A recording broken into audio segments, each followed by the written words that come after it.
This morning, what we're going to do is go through a screen share of some user stories that I created using uh, Google Gemini embedded in Google Sheets. That is the AI function embedded in the Google Works set of tools.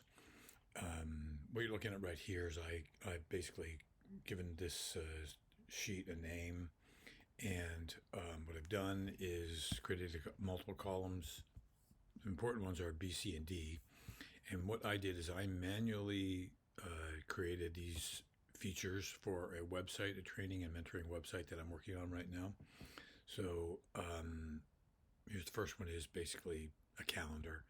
The second feature is, okay, create a form that allows people to buy some training and or request scholarships for the training.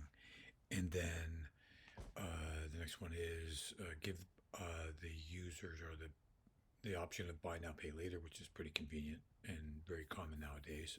And obviously multiple options in the BNPL. And then, of course, I allow people to come back and modify their registration if they need it. I've already created all of these stories using the AI function, so I'm going to take you back through the how I created them. And for the first set we've got right here, and again, it's the training calendar. So up here, you can see that the function is called equals AI, bracket, quotation marks, and then the prompt. And in my case, I asked AI to add a sequence number to the stories. And the result set is this right here. And they're pretty good. I like them. You know what I mean? And I think they're at the appropriate level. Obviously, there might be some conversations with developers who and or sponsors with these stories, but as far as I'm concerned, they're pretty conformant to a good user story. I set up this column D for the tasks, which it's worth looking at, and it just kind of gives you an idea how far you can go. And in this case, I found the task to be at a little bit of a high level, but they could be useful. Time will tell. So again, let's go down to the next one here. So on this one, this is about creating a form for scholarships. So going back to the AI function is equal AI bracket quotation marks, create multiple user stories for features in B3. So cell reference back here and assign a sequence number. And again, I think they did a really, really good job here. So I think you're getting the hang of it right now. I think there's a couple of Google videos out there, by the way, if you have any trouble with this, and I'd be happy to help you if you want to just reach out to me separately. So let's create one. Let's do one right now. I've done this a number of times. I'm on take about 4 about this. So let's create a feature here. Manually write a feature. And okay, so what do we want to do for this training website? Okay, well, let's give the options. Let's include paying for it, right? So create and I use PayPal. So create a link, create a button for for PayPal. And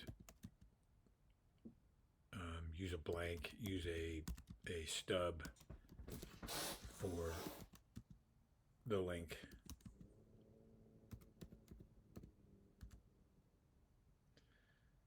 Okay, so I'm going to put the feature in here. Now I'm going to go and write this bad boy here. So is the equal signs, AI, bracket,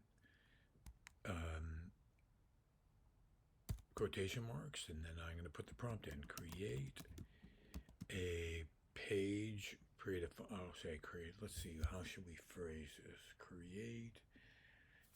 Create a way for the user to select payment options. Keep it really high level, and that'll give you lots of ways to manage this.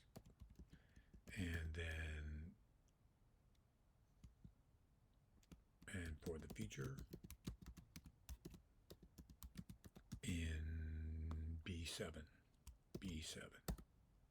So quotation marks, close bracket, and then enter it, let the magic run. You can see it's running there. And essentially, this is a really simple one, so it only came up with example PayPal. There could be others.